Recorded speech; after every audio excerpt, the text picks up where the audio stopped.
Hey, business besties, welcome back to Female Founder World. I'm Jasmine. I'm the host of the show, and today I'm chatting with Susan Yara, the founder of Naturium. Welcome. Thank you for having me. For people that don't know Naturium, what are you building? Naturium is a skincare brand. We call ourselves biocompatible, meaning that your skin naturally recognizes and uses our formulas really well.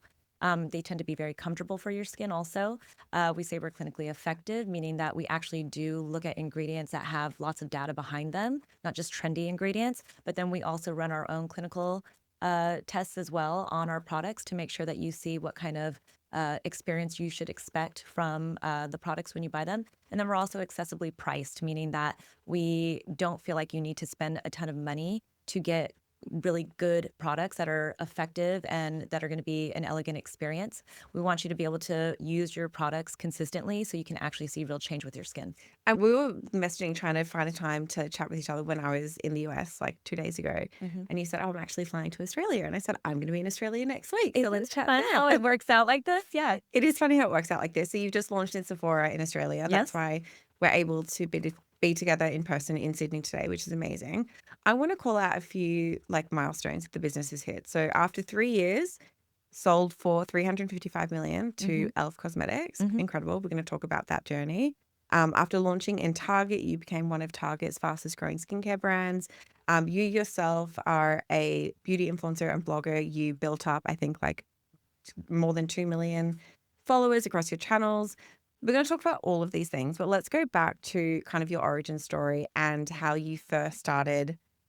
Let's start with like the content creation piece, because we look at Naturium and yes, it's a 3-year story, but everything that happened before has got to be a big part of this as well. Actually, whenever people would say that when we first sold the brand, people would be like, wow, that's record time. You did that in 3 years. And then I would say to them, no, I basically spent 10 years building everything that led up to this acquisition. So it's really that I spent since 2014 building my YouTube channel and talking about skincare education, cosmetic treatments, and also just giving people a little behind the scenes of what happens in plastic surgery. So we would even go into the operating room. And I think that was really important for people because it was this well-rounded approach to beauty and especially to, I guess, skincare, because it's not all about the products that you're using. There are some treatments that you need to get done when you are dealing with real skin issues. I feel like you're one of the first people to kind of talk about that on YouTube as well. I don't think that was super accessible information. Not back then. Nowadays, you'll see people getting their treatments done and it's like all over the place. But back then, you couldn't get even like a celebrity to take their makeup off to, even if they were a brand ambassador for a skincare brand, they were still going to do all their ad spots and everything with full glam on. And they would only show you the texture on their hands. And that was it. I actually remember because I was working as a beauty editor at the time. And it's like the TikTok has like changed things for sure. Completely changed the game. Okay, let's talk about Naturium and how you got involved in the brand, because it started in 2019 before you came on board as a co-founder, but like not long before. Yeah, so it initially launched by my my former business partner. I call him my ex-work hubby with benefits because we still hang out all the time. And he had launched it as one of the first brands under his incubator called the Center Brands. And his intention truly behind it was, since it was the first brand, they were doing a lot of testing with it, right? And he thought maybe this could be kind of like a silent Amazon brand. And so when you first look at like the first few products that launched under Naturium, they were very straightforward names that were very ingredient led. And that was because he wanted to utilize the SEO on Amazon. And so he was kind of like, there are all these brands that people don't even know the background of these brands. Yeah. They don't need a founder. They don't need anything. They just need to have strong SEO on Amazon and good reviews, right? So that was the intention at first. He soft launched it. And then him and his team started realizing, the products are really good. People are really starting to like it. Maybe there's more to it. But then fast forward into the new year in 2020, and suddenly we're getting hit with COVID, right? Something that nobody expected. I was working on bootstrapping my own little brand. And in February of 2020, the contract manufacturer that I'd been working with in Korea basically sent an email being like, yeah, you know what, there's this virus going around here. I don't know if you've heard of it, but it's really messing things up for us. And we're not going to be able to launch any new clients unless you want to do hand sanitizer. So you were working on your own brand before this? I was, yeah. I didn't know that. And, it was in just that one email that shut everything down. I realized I had a lot of audacity thinking that I could do this on my own without the help of somebody that was a little bit more experienced on the operations side of things, because getting a contract manufacturer is very, very hard. They have people come to them every single day saying, I want to start a beauty brand. Yeah. And they have to discern who's going to actually be a good customer and who's going to be a terrible one that just wastes their time, right? So, it's even as a content creator, even as a beauty content creator with millions of followers, I could not convince a lot of these contract manufacturers to work with me. And that's partially because I wasn't going to be able to spend enough money to place massive orders, right? So it was a lot. Like a lot of my team and I were all just kind of like, damn, what do we do right Mm, now? We're getting shut down. All this like time, the money that we put into it in one email shutdown. So I sat around for a couple of days thinking about it, and I'm not a quitter. So I was just like, I'm going to start contacting everyone I know in the industry to see if they can introduce me to CMs, to contract manufacturers. And one of the people I reached out to via LinkedIn was Ben Bennett, who had launched Naturium. Again, it was a soft launch, and so he had sent me some of their PR. And I remember thinking these products are really great, but how do they get this sharp price point? Because there was no way I was going to be able to get the pricing down like that as an indie brand owner, right? So I reached out to him and in my message, I was just like, hey, I don't know if you remember me. I think we'd like met a couple of times at like events and stuff, but didn't really truly know each other. And I was like, I really love your brand Naturium. I'd love to tell you about the brand that I've been working on. I'm really looking for help with a contract manufacturer, and I just would love to pick your brain, basically. And because we were on like the second week of lockdown, so this is in March, okay? Like in the second week of lockdown, we're all just doing nothing. It's right. Like, so we're all just kind of sitting around, and he sends me a message right back, and he's like, I'm free right now if you want to just chat. And I remember I looked at my husband at the time, ex-husband now, and I was just like, take the baby. I had like a 6 month old. oh Okay. my gosh. Yeah. I was like, take the baby. I'm going to go have a phone call with this person. And I ended up talking with Ben for like 2 hours on just my brand that I wanted to build, about Naturium, about his experience in the business. And we just hit it off right away. And then we spent the next few weeks just kind of like, it almost felt like we were speed dating, but like long distance speed dating because we were all in lockdown. So we weren't able to see each other in person. And at some point, I was like, well, do you want to help me with this brand? And he says, well, instead of working on two different brands, Naturium is a baby brand. Nobody really knows about it. You've given me so much insight that's almost shaping the brand already. He's like, we think this brand could be more, and it needs the touch of a founder to really give it its voice. And he was like, why don't you just join me? And I was like, you know what? Yes. Like the next day, I slept on it. I was like, let me think about this. And then the next morning, I was like, yeah, we're going to do this. What an amazing partner, because I also feel, I don't know if it was like this in 2020, but from my side now, having spoken with so many different founder-led brands, like I feel like the center is like a pretty iconic Mm-hmm. accelerator, incubator for brands. When you partnered up with Ben at this point, like what was he bringing to the table? What were you bringing to the table? How did you kind of split that? Well, I will throw out there, Ben and I always say this. In normal days, like in normal time pre-pandemic, this would never have happened, Mm, right? This was a time where everything felt very uncertain. This was early lockdown, right? Nobody knew that, like, fast forward another month or two, and there was going to be this e-commerce boom, right? Besides things like toilet paper. And so, when he was asking me to join him, it kind of felt like starting a brand at that moment felt like a nightmare, like the worst decision ever because no one who's going to buy anything. Why would they buy anything? We're all stuck in our homes, yes, right? And we didn't know how long this was going to go on. At first, we thought it was going to be like 2 weeks, and then it started to go I on and remember. go on. We all remember. Yeah. No one will ever forget it. And so I do want to point that out. It was a very, very different time, and people were making decisions. Like people who had just started dating started moving in with each Yeah. other just so they wouldn't My be sister alone. did this, and now she Exactly. has like 2 kids with this man and they're married. But yeah, it Exactly. was because it was like lockdown and Exactly. Like everyone was making decisions mhm, they would never have made in normal days, right? mhm. So I do want to point that out. This was not a normal time, and it would in normal days we probably would have like courted, I guess, each other as like Yeah, investor and founder. We would have been working on that for like at least a year and really got to know each other. But because we were in lockdown, because things were uncertain and we were clicking, it just made sense for us to partner up together. amazing. Yeah. Okay, so then I'm not gonna spend too much time on this because I know that you've talked about it a bunch, but 2020, around this announcement, there was some drama. Can hmm you talk us through what Yeah. happened? I mean, everyone wants to know about the drama. I guess it's always a little salacious. So because of that story, right? Like I guess I just felt like it was no one's business how this came about, right? Yeah. And also it was just a weird time to be talking about yourself, right? To Mhm. be like, look at me, I had this sob story and then now I just got a brand handed to me Yeah. essentially, right? So, when we had started these negotiations, I actually had already spoken about the brand a couple of times online, and then I went quiet because then we went into negotiations. So before, Mhm. didn't own the brand. Yeah. Afterwards, stopped talking about it because I was potentially going to own this brand.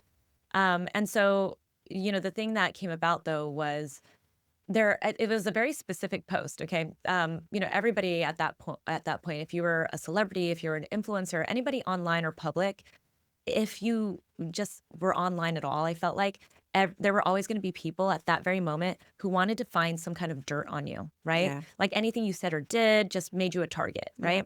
It didn't matter. You could be squeaky clean. They were going to try to find something on you. Yeah. Like they were going onto your Twitter to find old posts, whatever. Turns People had out a lot of time. yeah, yeah, exactly. They had a lot of time on their hands. And it turns out I'm like the squeakiest, cleanest person online. Like I'd been online forever. Even before Mm. my own YouTube channel, I'd been working in media for like a decade before that, right? I was actually the first Pop Sugar beauty host. Oh, Uh wow. huh. I didn't know that. Yeah. So like I'd been doing the online thing for a very, very long Yeah. time.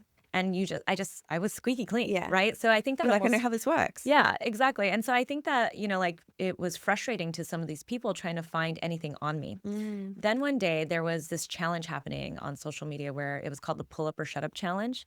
And it was basically where they were challenging brands to post on their social media how many people of color they had on their executive teams.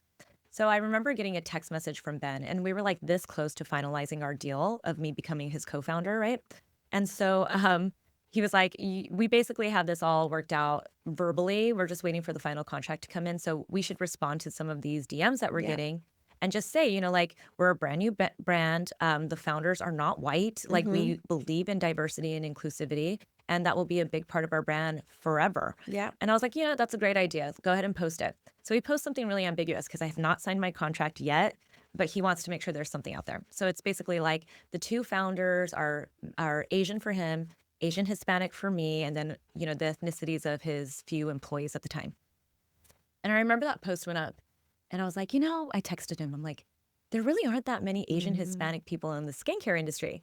And he was, like everything's like this optimism, right? He's like, oh, if anybody puts that together, that means that they love you and they're going to be Yeah. pumped to find out you're part of Naturium. Yeah, I'm you're like, like, I "Have get you ever been a woman on the I internet?" these conversations Obviously did start not. happening afterwards because he did start to understand very quickly after this Oh, dear. because within a couple of hours there was a Reddit thread that went up, right?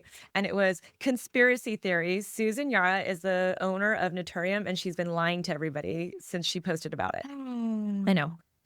Problem is, I'm a stubborn person. I didn't immediately go online and be like, no, this is what happened. Because to me, this was none of their business. Yeah. I'd already been kind of frustrated because I could see the signs of these people trying to find things on me. Like they were reaching out to other influencers to see if they knew something about me. They were like, there was all this stuff that was happening. So I was Mm. already a little bit frustrated because I was like, what is wrong with these people? Because it's like, I think people forget that content creators slash influencers, unless they're massive, massive, right? And even at that, they're almost just regular people that happen to have a following, but they Yes. don't have a PR team behind them. They don't have, security guards. Like you're just living your life at home, but you just happen to have a big following. And Yeah. at that moment, also in my life, I was actually like at the height of my content creation career.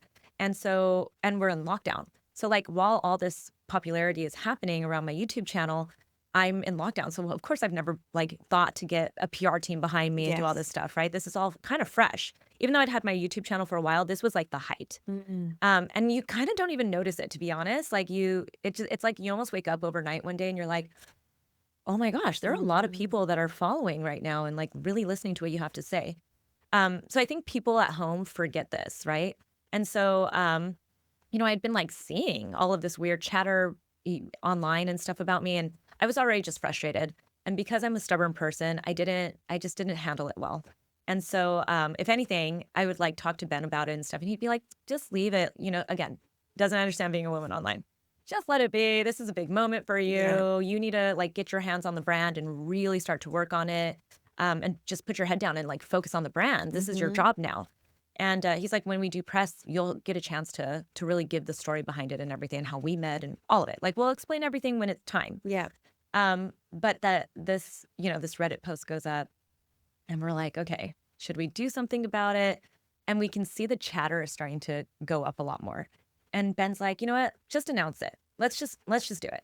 Screw it. So we pulled together this whole announcement and everything. Again, we're ignoring these people because we're like, Mhm. who are these people, right? Like, what can Yeah. they possibly do? But it's a different time. Mhm. And so I do an announcement. I don't really give a lot of background into how this came about because we're thinking I'll do some press around it. The story is going to come out about how me and Ben met. Yeah. And so I post it, the YouTube video, and almost immediately it's like, first off, it's actually more of like a really positive response from people. We're selling out of products left and right. We're doing really well. The video gets like hundreds of thousands of views in hours. Yeah. But there are like these comments also popping through, and they're like, you know, they're like saying this stuff like, you've been the owner, you've been lying to us, and all this stuff. Again, though, I'm ignoring it because I'm like, fuck you, bitch. Yeah. Again, not the way you should be handling things. There are a lot of lessons But learned also like here. a very human response. It's just like, It is. stop. Why? When did people stop assuming positive intent around anything? You know? Exactly. Yeah, exactly. And also, how can you possibly know what's really happening behind the scenes? Yes. Um, so I'm thinking about how I should address this. We're chatting behind the scenes, but it's getting bigger and bigger. Now other influencers are getting onto this trend. They it gets them views to chat about this cancellation or whatever you want to call it, right? Like this thing that this other influencer did. Like everyone's hopping on board with this. And so the story's getting bigger and bigger. And then it's like, holy shit, what are we going to Mhm. do with this? Because we just never imagined it to get this big. So I'm starting to get like, oh my gosh, I actually shut down. I'm like Yeah. 2-3 days off of the internet because it's starting to get intense. The comments are getting crazy. And then we get a call from the FTC. Mm. And I'm like, oh shit. So the FTC is like, we've never had this many complaints come in about an influencer before. Oh Like my it's gosh. hundreds and hundreds of complaints. And now we have to open an investigation on you. Oh my And it can be gosh. voluntary or we can like make this a big deal. And so of course we're like, we're gonna make this voluntary. But the problem with that is now we can no longer talk about the details. So I missed my chance to really explain because now we're in a legal situation, right? And of course it's like the FTC, they take forever. We're already like handing over all this evidence for them. It's my contracts. They want all of the conversations that are had, whether Mm. it was online, text message, anything. You cannot hide anything that you've said, even personal information that you've been sharing with Ben Bennett, with anybody, right? If they're involved with the brand, you're giving up everything because Yeah. they need to see that you weren't trying to, like lie to the audience and commit fraud or whatever it is, right? But it's the government, so it takes them like a year and a half to get back to us. So like this is just an open investigation Oh. for a year and a half. And at that point, it's like everyone's just I made mean, their in internet years, assumptions. that's Yeah. like Like everyone's moved that's on. like They 20. they all made their assumptions. They all Yeah. think Yeah. that I was in the wrong Oh. and it's done, right?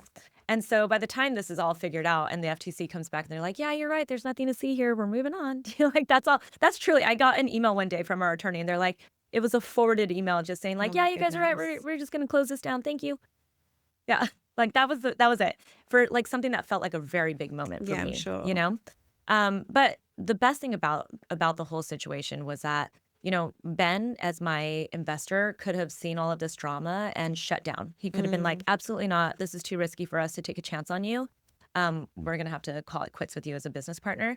Instead, he was like, "We're going to lock hands and we're going to go hard and we're going to make sure this is the best damn skincare brand that has ever existed."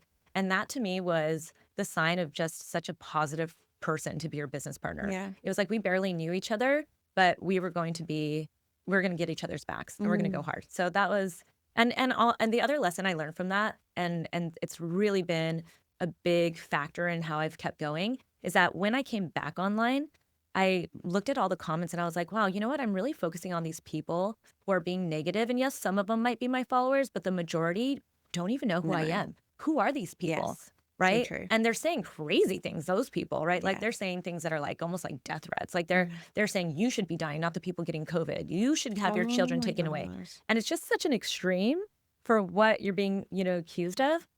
So when you take a step back, you realize that you're just focusing on the 1%, 2% that are very negative but loud and Yes. not focusing on the people who are there still supporting you. So my core community was going strong. Then I started looking at all the messages and I was like, my team was really upset. They were like, "Oh God, all this work we've done and everything Mm. for the mixed makeup team." They were like more upset than I was, right? Because they couldn't see these messages that I was seeing. And I had to tell them, I'm like, guys, look at the comments, look at my DMs. the majority are actually people being like, I don't know what's going on. Like this, even if they were upset about it, they're like, but you have been with me for the last few years. You've taught me everything about skincare. You've been there through my motherhood journey, just like I've been, like going through as you've been going through yours. And they're like, we appreciate you so much that we're going to support you still, you know? And I think that's Amazing. the thing you have to really remember is to be there for your own community, whether you are a brand founder or a content creator. Yeah, and I think, you look at the success that you've had now, and it just speaks to how strong that community is and the trust that you built over all of those years that they would, that they stuck by you, which I love. The other thing that I think about when you say that is like 2020 was this wild time for female founder cancellations. Yeah. And I think that there was this real hangover for many years for women not wanting to build in public and not wanting to show up online. Hmm. Particularly, I think Gen Z kind of missed it, but like millennials, like a lot of our like icon founders that we followed were torn down. And ever since now, we've like relitigated it and thought, yeah, that probably didn't need to happen. Hmm. But at the time, it was just like founder after founder after founder after founder. And it's had real repercussions on the way that women show up in business and on the internet that I don't know if like a lot of these journalists and a lot of these people that were kind of jumping into these pylons really understand. But I speak to these founders every day and they reference that period all the time. Well, I think as a person, not even just as a woman, you do not want people to think that you're a bad person. Totally. You're Yeah. not. Your intentions aren't to be a bad person, Yes. right? But you are a human, right? Yes. And you are a woman navigating the business world, right? And so you already have all these challenges. People think you're a bitch if you're stern, Mm-hmm. right? People think that you're making dumb decisions, even though when they watch you over time, they realize that they were very short-sighted and Mm. you actually had a vision that came from that female perspective, right? People forget that you're a mom. Like I said, I had a 6-month-old at home Yeah. and a toddler at home, right? They forget that there are all these different things that are happening in the background for women founders. And when they're showing up online, they're putting their all into it, right? Like not everybody wants to be online, Yeah. but they're sucking it up because they believe in their brand and they really want to be a strong business person. And they have to almost give more than the average male founder, right? Mm-hmm. Like male founders, you can barely name who those founders are when they're male, right? Like they don't need to show up. They Mm-hmm. rarely ever get canceled unless they're like the most awful They have to do people, something very illegal. very, very Yeah. illegal. And even at that, Even then, they're back. mhm, Give exactly. it 12 months. Exactly. And they're Yeah. they're just almost not as affected because it's just a different kind of psyche, right? Like Mm-hmm. we get so affected by this because we spend so much time trying to build something positive, and then for one little thing that was misunderstood usually, Yes. you get torn down in such an extreme way that you're like, I don't think I want to do this anymore. Yes. Like is Mm. this really worth it for me? Oh, I could talk about this all day, but I Mhm. want to talk about the next few years because from launch to an acquisition by Elf, and also with the news that Hailey Bieber's brand Road was also just recently acquired by Elf, I also feel like people are very curious about the process and how this happens. But I want to talk about the steps that you took through those years to build a brand that could be acquired so quickly and for that amount. 2021, you launched into Target and Mhm. became one of the fastest growing skincare brands in Target, which is incredible. Can you talk me through how that came about and maybe some of the lessons that you have from that experience for other consumer brand builders who want that big major retail partnership? Yeah. So I think what I when I really think back on that time, it's that Ben and I really had a game plan. And that game plan was going to happen whether Tell me the game yeah, the plan. game I want plan to was copy paste the game yeah, plan. game plan was we already knew what price point we wanted to be Yeah. at. We knew this a lot from the analytics of my own YouTube channel, right? We could see what consumers were buying, what they were spending, like the amount of money they were spending, the types of ingredients and products that they were interested in, the retailers they shopped at the most. So I knew my shopper, my viewer was spending about $25 on average for a product. They were into, the really efficacious ingredients that had clinical data behind them. So think vitamin C, your retinoids, Hmm. really good moisturizers that protect your barrier, that kind of stuff, right? And they shopped at Target, right? So Target was the only retailer we were going to go after. There was no other option, right? So yeah, and also the one thing that I'll give to Ben, Ben is an incredible business person, and he is so straightforward with you that there are no illusions about what you are doing with him, right? So when we were chatting about me joining the brand, he was like, "We're building a brand to sell it. I don't want you to think at all that we're going to take some time and like let you grow this and Mhm. have have all your mistakes and all this stuff and build over the next 10 years. No, we're going to build this as fast as possible and go hard because I build brands to sell them. And that doesn't mean you can't be passionate about it, right? I actually think a lot of people lie to themselves and to everybody Yes. else when they claim that they're just building a brand because they love it and they're not acknowledging that they're building a brand to sell it. I think like 99% of us build brands to sell them, Not enough people are talking about right? this. But you can still be passionate about your brand Yes. while trying to sell it, Yes. and I think that that's okay. So we were very clear about all of these things, right? We were clear that Target was going to be the only retailer that we wanted to go into first. We were going to immediately, Target doesn't know this, but we already knew we were going to stay exclusive with Target for at least the first 2, 3 years because we wanted to make sure that we built a brand that was recognized at Target. And we feel like a really good retail partner can actually be one of the best ways to build your brand name, right? A lot of people think that they need to be in like so many different Mhm. retail stores and they almost spread themselves too thin. But if you stick with one really good retail partner, whether that's Target, whether that's Ulta, whether that's Sephora, to me it's always between Sephora and Target a lot of the times when you're first launching because they really can nurture your brand, especially if you're locking hands with them. So we wanted to lock hands with Target, right? There's a lot of you don't tell that to them right away, any of the merchants, Yes. right? Because you always have to negotiate some stuff. Like they want you to be exclusive, Yeah. but then you have to kind of be like, well, we're trying to hit these revenue goals for this year, and this year. Mhm. How are you going to help us while we help you, right? And so you can't just be out there. It's like dating, right? You can't be like, "Hi, I'm in. I'm 100% in. I want to marry you now and I don't want to ever get a divorce." Right? Like you're going in, you're still being a negotiator, but in the backs of our minds, we knew we were going into Target and we wanted to make sure we stayed at Target to build this brand name. Let's talk a little bit more about the D2C piece of the business and what was growing that. Mhm. You're obviously like an absolute masterful content creator, brand builder, community builder. What were some of the things that were happening on the marketing side that got Naturium to 90 million in revenue? Again, one thing I want to point out, a different time for e-com. Yeah. Okay. The first 2 years of lockdown, 2020 and 2021, e-com was great for everybody, right? Peloton was booming. They thought they were going to be the most massive company ever. And Mm, now look at them, right? yeah. Like this was a different time for e-com. So I do think that that's a big factor. Okay. But the way that I think we stood out was that there's a big difference there's like two types of content creators, right? There are the content creators who are great at just kind of like talking and getting the word out and stuff. But then there are sellers, right? And they're actually very rare to find sellers, especially in the beauty industry, because a lot of the time people are just reviewing products, they're showing things, maybe they're educating, but they're not selling product, right? One of the things that I was really proud of and that made me stand out as a content creator was that I was selling. I always was the person that brands came to when they were kind of hitting their revenue gap at the end of a quarter, and they'd be like, "We really need to sell through some product. Can you help us?" Right? Like that was one of the things that I would do How for do you do brands. that?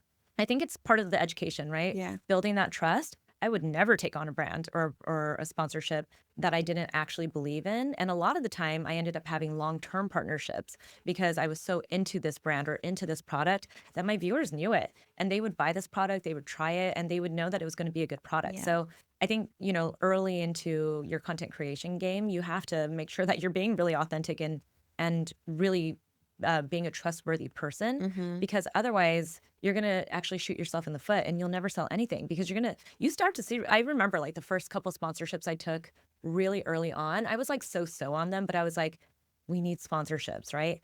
And I got feedback right away. People are like, I bought this product and it sucked. And you realize like you can't keep doing that. Yeah. You really have to believe in these products when you sell them.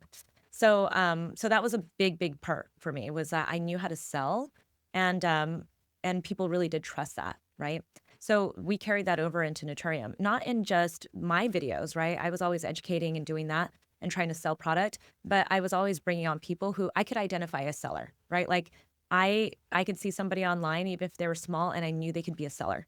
So we would go after all these people and we would start to build a lot of these people as well. Like some people that are like even micro influencers, they'll even say to you, Naturium was my first brand partnership.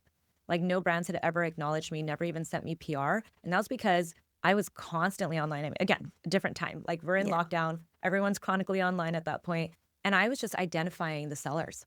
I could see it, whether they were at 1,000 followers or they were at 200,000 followers or getting close to 1,000,000. I knew who the sellers were, and we went with those people to help us educate and sell. I want to talk to you now about the acquisition process for everyone who's watching your story and it's just like, okay, this is the dream. How do you build something that Elf wants to acquire? Can you talk us through? I, I I've heard you talk before about why you wanted to partner with Elf and they were just like the best partner for the brand. Mhm. And I want to know why they wanted to partner with Naturium and what makes a brand seem like a good fit for someone like that.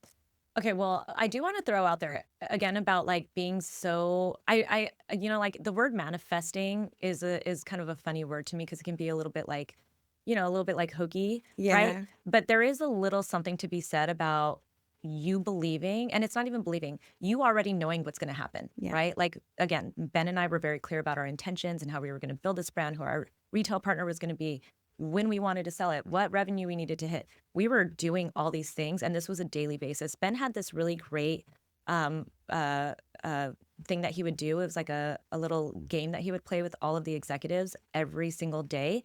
And that was around 5 p.m. He'd send a message in Slack to the executives. And they're, like at first it was like four of us, right? Like, and he'd be like, what is our revenue today?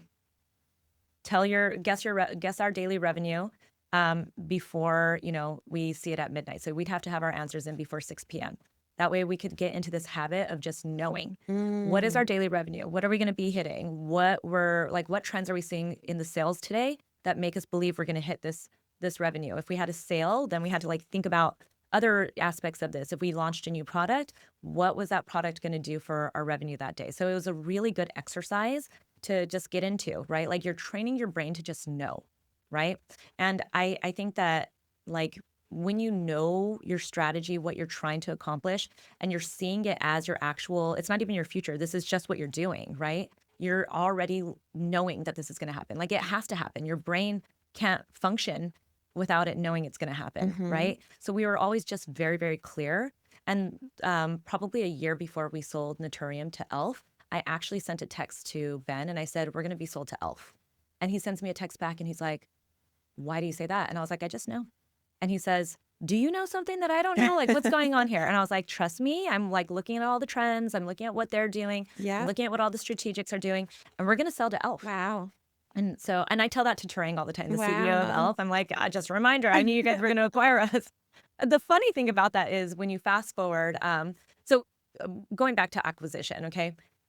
At some point, you have to really pay attention to everything that's happening in the market, right? We were starting to see that the tide was turning a little bit. The way that brands were selling and at the multiple that they were selling at was starting to slow down.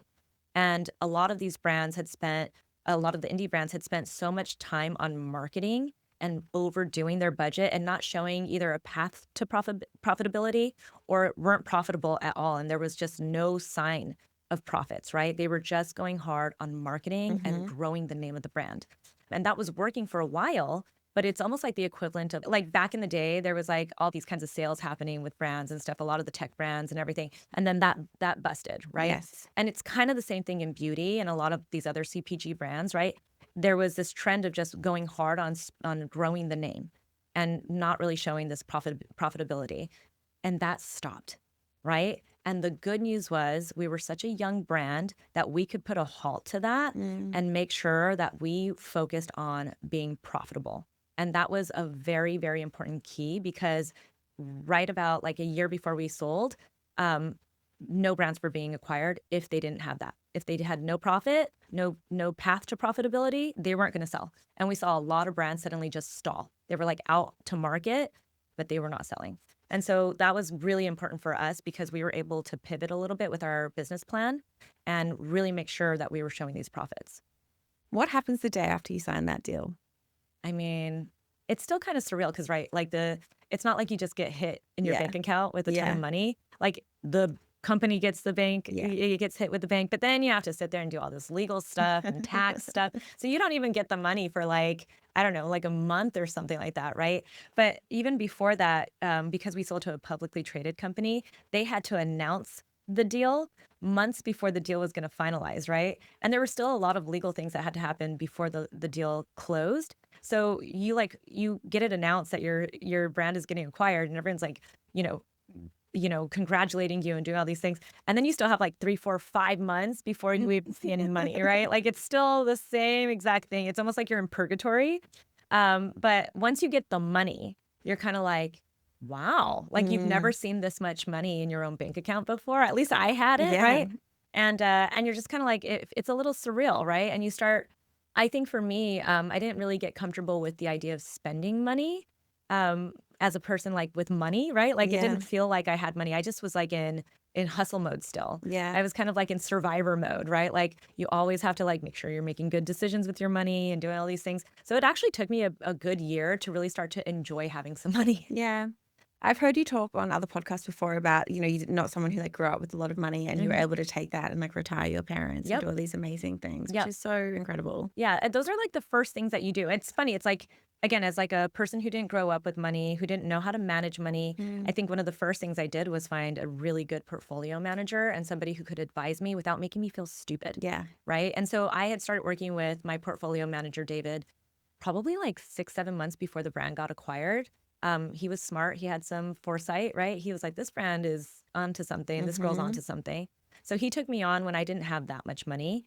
And the reason I chose him over, he's actually with a smaller, I call it quote unquote smaller, but it's not one of these like big banks like JP Morgan Yeah. or Goldman Sachs.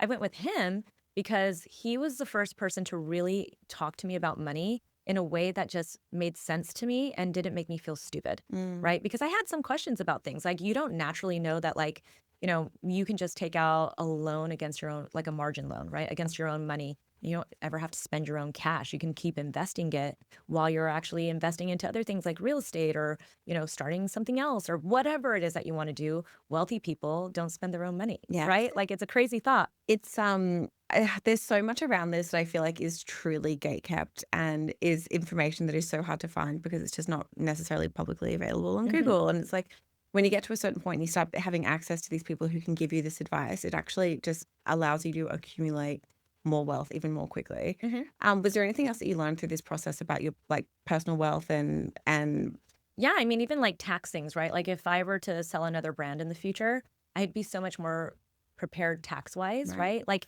I think people sometimes, again, like going back to people thinking like it's bad to say that they are building a brand to get acquired. I think people don't want to talk about taxes either, right?